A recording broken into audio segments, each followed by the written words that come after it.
დღეს განვიხილავთ, როგორ შევქმნათ live worksheet-ის საშუალებით სხვადასხვა ინტერაქციული სამუშაო ფურცელი. ამისათვის, რა თქმა უნდა, პირველ რიგში უნდა შევიდეთ live worksheet-ის ვებგვერდზე. შემდეგ ჩვენი იმეილით გავიაროთ ავტორიზაცია და გადავართ ჩვენს დაშბორდზე, სადაც უკვე გამოგვიჩნდება ესეთი ფანქრის მსგავსი ღილაკი, სადაც მოცემულია რისი შექმნა გსურს. ჩვენ ვირჩევთ My Worksheets, სადაც გამოჩნდება ასეთი ღილაკი Add Worksheet და ვაკლიკებთ მას. იმისათვის, რომ შევქმნათ სამუშაო ფურცელი, პირველ რიგში უნდა შევარჩიოთ ნახატი ამ PDF-ი, რის დახმარებითაც შევქმნით სამუშაო ფურცელს. ამისთვის ვაკლიკებთ ისევ Add Media. კომპიუტერიდან ვირჩევთ რომელიმე PDF-ს, მაგალითად მე ავირჩევ წელადების შედარებას და ავტვირთავთ ამ ფურცელს. ფურცელი აიტვირთავ, ვაკლიკებთ Saves და უკვე გამოგვიჩნდა სამუშაო ველში. მოვნიშნავთ ამ ფურცელს და Insert Selected ვაკლიკებთ, რომ ჩვენ გვსურს აი ამ ფურცლის დახმარებით შევქმნათ სავარჯიში. ამის შემდეგ უნდა შევავსოთ შესაბამისი ველები, რომ ავწეროთ ეს სავარჯიშო, როგორც ხედავთ, ეს არის წელადების შედარებაზე, ამიტომ აქ ჩვენ შეგვიძლია შევიყვანოთ შესაბამისი სახელი ამ დავალების. მაგალითად, წელადების შედარება. შემდეგ გავირჩევთ ენას, ენაც გვინდა, რომ იყოს სამუშაო მოსწავლისთვის, ვირჩევთ ქართულს. შემდეგ საგანს, მას ვირჩევთ რომელ საფეხურს მიეკუთვნება ჩვენი რესურსი, დაწყებითი, elementary, შემდეგ უკვე ავირჩევთ ან მესამე ან მეოთხე კლასს, ავირჩევთ მესამე ამ შემთხვევაში და შეგვიძლია აქედან დავამატოთ თემაც. წელადებს დავამატებ და აქ უკვე უნდა ჩავწეროთ ინსტრუქცია, რა ინსტრუქციას ვაძლევთ მოსწავლეს ამ დავალების შესასრულებლად.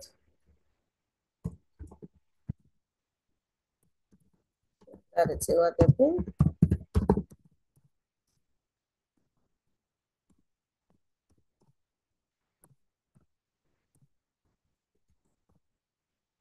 შედარი წელადები და ჩასვი ნაკლებობის მეტობის ან ტოლობის ნიშანი. შემდეგ აქ შეგვიძლია მივუწოდოთ, რომ ვინმე შეიძლება უნდოდეს მისი PDF-ის სახით ჩამოტვირთვა, ვაძლევთ თუ არა ნებართვას, დიახ, და იყოს კერძო თუ საჯარო და ვაძლევთ საჯაროს და შემდეგ უკვე ვინახავთ და გადავდივართ ელემენტების დამატებაზე. როდესაც უკვე ჩვენ ავტვირთეთ და ავწერეთ ჩვენი სამუშაო ფურცელი, ახლა უნდა დავამატოთ ელემენტები, ანუ რა ტიპის სავარჯიშოში გვინდა რომ შევქმნათ. გვერდზე მარცხნივ ჩამოთვლილი არის ინსტრუმენტების ღილაკები, მრავალფეროვანი სავარჯიშოების შექმნა შეგვიძლია, მაგალითად დამაკავშირებელი სავარჯიშოები, crossword-ი, შეგვიძლია აუდიო დავამატოთ, ხმა დავამატოთ, ასევე შეგვიძლია არჩევითი პასუხები, მოსანიშნი, იყოს ასევე გადასათრები დავალებები, რომ მაგალითად ხატულები გადააქცევს ერთი ადგილიდან მეორეზე.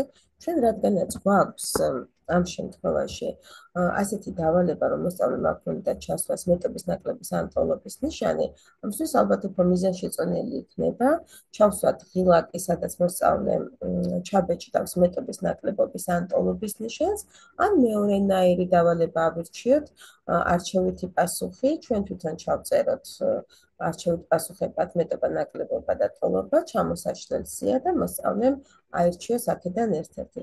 ამისათვის ვაკლიკებთ Single Choice და გამოვა ესეთი სამუშაო ფანჯარა, რომელიც მოსწავლეს გამოუჩნდება უკვე ამ დავალებაში და ამას აქვს მოგრძო მართკუთხედის ფორმა და ჩვენ უნდა შევეცადოთ, რომ იმ ღილაკის ფორმა მივცეთ, რაც აქ არის წარმოდგენილი, ამისათვის აი ამ ჯვრისებურ ღილაკს ვაწვევით, რის საშუალებითაც გააქტიურდება ეს ფანჯარა და ჩვენ შეგვიძლია შევცვალოთ უკვე ამ ფანჯარას ფორმა და მივცეთ ჩვენთვის სასურველი ფორმა, მოვარგოთ აქ მოცემულ ფანჯარას. ამის შემდეგ უკვე დავიწყებთ მის რედაქტირებას, ანუ რომელი არჩევითი პასუხები გვინდა რომ გამოუჩნდეს მოსწავლეს, ეს იქნება მეტნაკლებობა, შემდეგ ვამატებთ ღილაკს, მეტობა, კიდევ ერთ ღილაკს დავამატებთ და ეს იქნება ტოლობა. და შევინახავთ. აქ რადგან ერთი ფანჯარა შევქმნით, აღარ გვჭირდება ყველასთვის სათითაოდ შექმნა, კოპირების საშუალებით დავაკოპირებთ 4 ფანჯარას და გადავიტანთ თითოეულს 4 ადგილას. ბოლოჯერ დავარედაქტირებთ და მოვნიშნავთ სწორ პასუხებს. რა გვინდა რომ ამ შემთხვევაში სწორ პასუხად ჩაითვალოს, აქ მოვნიშნავთ მეტობას, შევინახავთ, აქ მოვნიშნავთ ნაკლებობას, ტოლობის ღილაკს და ესევ ნაკლებობის ღილაკს და შევინახავთ. დავასრულეთ ჩვენი დავალების შექმნა. ახლა შეგვიძლია პირდაპირ შევინახოთ ეს სამუშაო ფურცელი, ან შევინახოთ და გადავხედოთ, როგორ გამოუჩნდება მოსწავლეს აი ეს დავალება, რამე შეცდომა ხომ არ გაგვეპარა, მაინც ასურველია რომ ყოველთვის გადავამოწმოთ. დავაკლიკებთ ამ ღილაკს, აქ გამოჩნდა ეს არჩევითი პასუხები. ჩავსვავთ შესაბამის პასუხებს.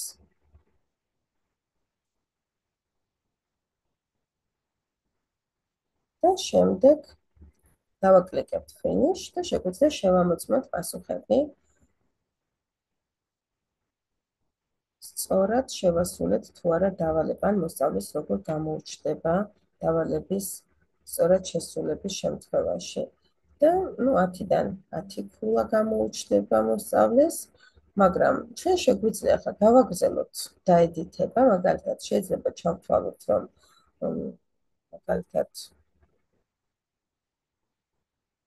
აი ეს ნიშნები რა ჩანს, ცოტა პატარა ზომის არის და გვინდა რომ გავზარდოთ მისი ზომა ან ფერი, აი აქედან შეგვიძლია გავზარდოთ და უფრო დიდად გამოჩნდეს, შევცვალოთ ფერი.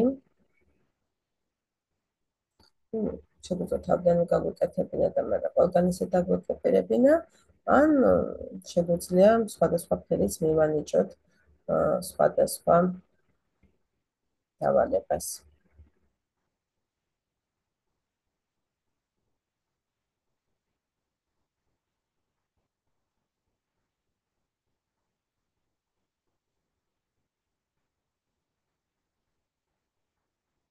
და ბოლოს შევცვალოთ. ანუ შრიფტის ზომას ვსრდით და ფერს.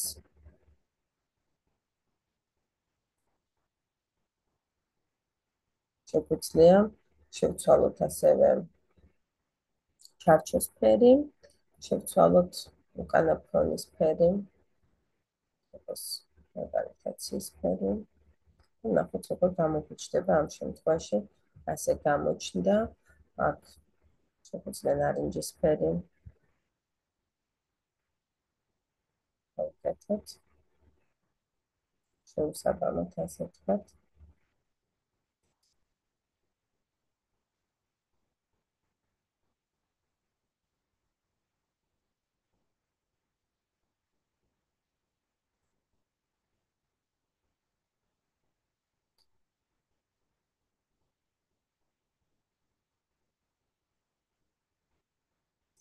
და უკვე ამის შემდეგ დავასრულოთ. კიდევ ერთხელ გადავხედოთ. ამ შემთხვევაში როგორ ჩანს, ცოტა უფრო დიდი ნიშნები გამოჩნდა.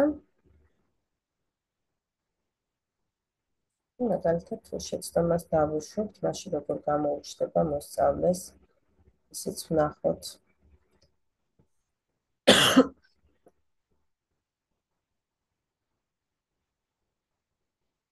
დაველოდოთ, სანამ ამოწმებს დავალებას, შემდეგ დავაკლიკებთ ჩეკ results. და ვნახოთ, რომ ესე ორი დავალება შევასრულე არასწორად, ხოლო ორი სწორად, ამიტომ 10-დან 5 უნდა მიანიჭა მოსწავლეს. ამის შემდეგ ჩვენ შეგვიძლია ჩვენი სამუშაო ფურცელი დავამატოთ workbook-ში, ჩვენს workbook-ში თუ გვაქვს, ან უბრალოდ შევქმნათ ლინკი, რომელსაც უკვე გაუზიარებთ მოსწავლეს. დავაკლიკებთ custom link და აი აქ უკვე შეიქმნება ლინკი, რომლის დაკოპირების შემთხვევაში შეგვიძლია ჩავსვათ ეს დავალება ჩვენთვის სასურველ ნებისმიერ ადგილას. მადლობთ ყურადღებისთვის.